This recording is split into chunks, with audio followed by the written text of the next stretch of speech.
Spyn, and today I'd like to tell you a story. Well, a couple stories actually. Now, I've lived at my current house for about 5 years now. And since I moved in, I've noticed that my neighbors are kind of odd. Some of these oddities are pretty much harmless, and others, well, they can be significantly dangerous. Not only to themselves, but for other people around them. And it wasn't too long until I realized that my neighbors were a little bit of a lot of, well, rednecks. Who knew? I didn't. No one told me. Now, this was compounded by the fact that these people are probably some of the dumbest individuals I've ever met. Like, by a large margin. Like, large. Yes, Rukia. This is Rukia. So, with all of that in mind, let's start the first story, okay? So, the first thing that happened at night. It was about 10 or 11 o'clock. Anyway, I had work the next day, so I thought I'll just turn in early and get some rest.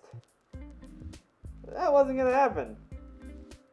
Around 10 or 11 o'clock at night, I heard gunfire. Like right outside my house. What do you think, the claw? How do you do this? So, like anyone else, I became slightly concerned and sort of went out to investigate. Now I know, not the smartest move, but I did that thing. When I got outside, I saw that the rednecks were shooting their guns off into the woods. Now something for you to keep in mind is that I live in a subdivision, and that subdivision is sort of like this. Like, I have my house, and across the road is like a small patch of woods, and then just beyond that is a local park. It is also important to keep in mind that to the letter of the law, they are technically shooting on their land, and we are not inside of the city limits. So they can technically do this. Believe me, we've all called the police on these people at least once. Look over there. I bought it for you. It's expensive. Don't call that. Not more furniture. Now, there are a number of problems with all of this. One, there are innumerable gun ranges for them to go to, and we live in a subdivision. Why are you shooting guns off in a subdivision? Just in general. Why?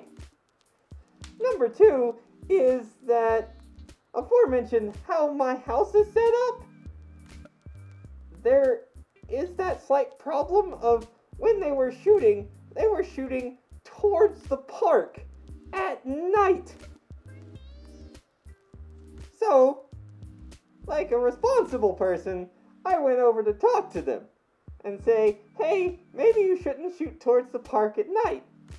And they told me, well, it's nighttime, no one's probably there. And I said, what do you mean probably?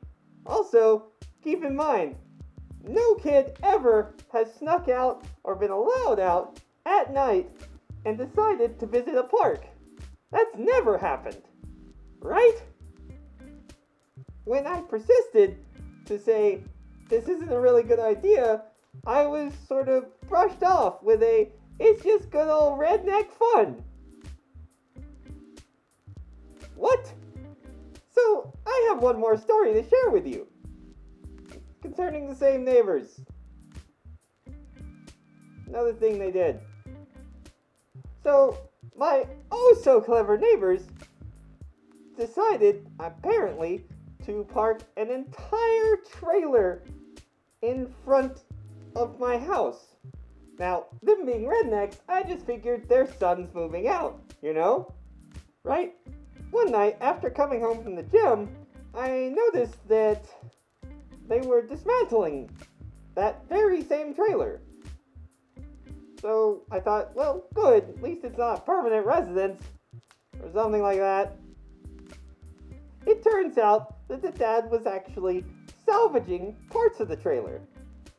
The bad bit comes into play is that the things they couldn't salvage, they were throwing into a big pile and then burning. Now, burning parts of what we will, for lack of better words, call their trailer. I'm not entirely certain whose trailer it was. I assume they got it legally. I hope, but who knows? Can be a severe problem. On top of the fact that I now have a trailer parked in front of my house, and part of it is now being burnt, I also have to contend with the fact that they're burning pressure-treated wood. Now, for those of you that don't know why that's a problem, let me explain. When you burn pressure-treated wood, there is a chemical inside of that called arsenic. And when you burn that wood, it doesn't destroy the arsenic. It, in fact, releases the chemical bond holding it in the wood and just releases it out. Now, to give you some idea of how much arsenic is in wood and its lethality, in a 12-foot, 2x6 piece of wood, pressure treated, there is 27 grams of arsenic. Now, you might be saying, well, what's that mean? Well, 27 grams is enough to flat out kill 250 full-grown, very healthy adults. In fact, should you take just a teaspoon of the ash from that fire and consume it, that would be a lethal dose to any of us, ever. Don't do that. To cap everything off, they decided what would be best is to cook over that fire. I went out and told them that's a terrible idea and was told to mind my own business. So, fine. What am I supposed to do with that? That's stupidity on a level I can't even begin to fathom. So needless to say, we kept our windows completely shut and the air purifier on absolute max until this was completely over, which, by the way, took weeks. Well, that's all the stories I have for you for right now. If you like those stories and you want me to do more, then just tell me in the comments down below, okay? Anyway, if you don't like them, well, you can always like, comment, subscribe, do whatever you want. I'm going to be here regardless.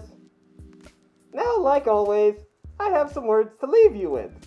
Stupidity has a price, and it's always paid. Bye.